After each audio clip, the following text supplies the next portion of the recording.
Hello friends, आज हम digital electronics की बहुत ही महत्वपूर्ण टॉपिक नंबर सिस्टम या संख्या पद्धति को बहुत ही आसानी से इस वीडियो में समझने वाले हैं।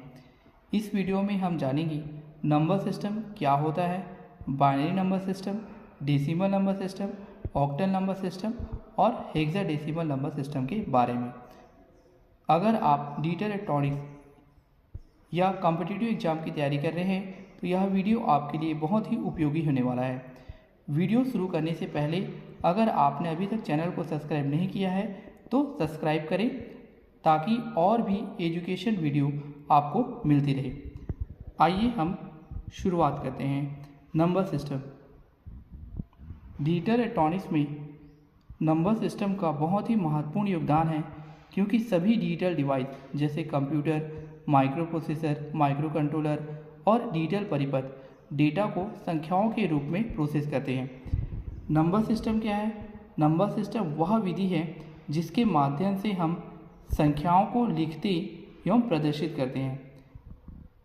ठीक है, सभी नंबर सिस्टम में दो मुख्य एलिमेंट्स होते हैं, आधार और अंक। आधार क्या होता है? संख्या पद्धति में कुल कितने अलग अलग अंक उपयोग किए जाते हैं। Types of number system. Digital electronics में मुख्यतः 4 प्रकार के नंबर सिस्टम का उपयोग किया जाता है: binary number system, decimal number system, octal number system और हेक्साडेसिमल नंबर सिस्टम।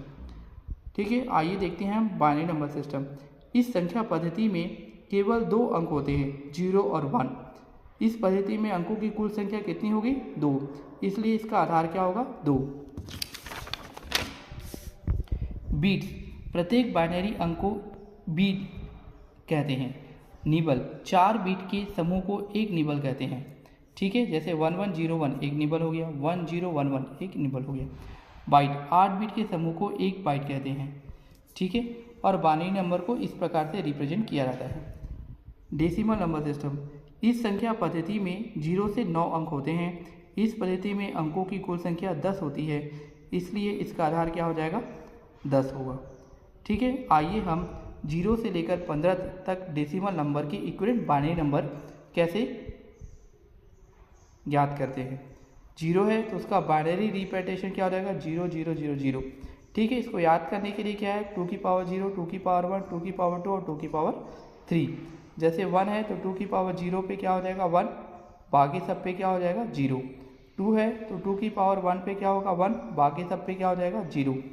ठीक है, 3 है तो 2 + 1, तो 2 पे 1 होगा और 2 की पावर 0 पे क्या हो जाएगा? 1, बाकी सब पे 0। इसी प्रकार से 8 का देख सकते हैं, 2 की पावर 3 पे क्या होगा? 1, बाकी सब पे 0। ठीक है, 15 पे तो पूरे क्या हो जाएंगे? 1 हो जाएंगे। Octal number system. इस संख्या पद्धति में 0 से 7 अंक होते हैं। इस पद्धति में अंकों की कुल संख्या 8 होती है, इसलिए इसका आधार 8 होता है। इस पद्धति में 0 से 7 तक के सभी अंकों का मान डेसिमल प्रणाली के अनुसार होता है। ठीक है, तो ऑक्टल नंबर को इस प्रकार से रिप्रेजेंट करते हैं। Hexadecimal number system. इस संख्या पद्धति में 0 से 9 तक के अंक डेसिमल पद्धति की भांति होते हैं। ठीक है, हेक्साडेसिमल 2 वर्ड से मिलकर बना हुआ है, हेक्सा और डेसिमल, इसलिए यहाँ पे डेसिमल की तरह 0 से 9 हो गया। 9 के बाद के अंकों के लिए अंग्रेजी के अक्षर या letter A, B, C, D, E और F का उपयोग किया जाता है। इस प्रकार इस पद्धति में अंकों की कुल संख्या 16 होती है, इसलिए इसका आधार क्या हो गया? 16 हो गया। इस पद्धति में 0 से 9 तक के सभी अंकों का मान डेसिमल प्रणाली के अनुसार होता है और हेक्साडेसिमल नंबर को इस प्रकार से रिप्रेजेंट किया जाता है। समरी देख लेते हैं हम। बाइनरी नंबर है तो इसका आधार क्या हो गया? 2। इसमें कितने अंक हो गए? 0 और 1। डेसिमल है, इसका आधार क्या हो गया? 10 इसमें कितने अंक हो गए? 0 to 9।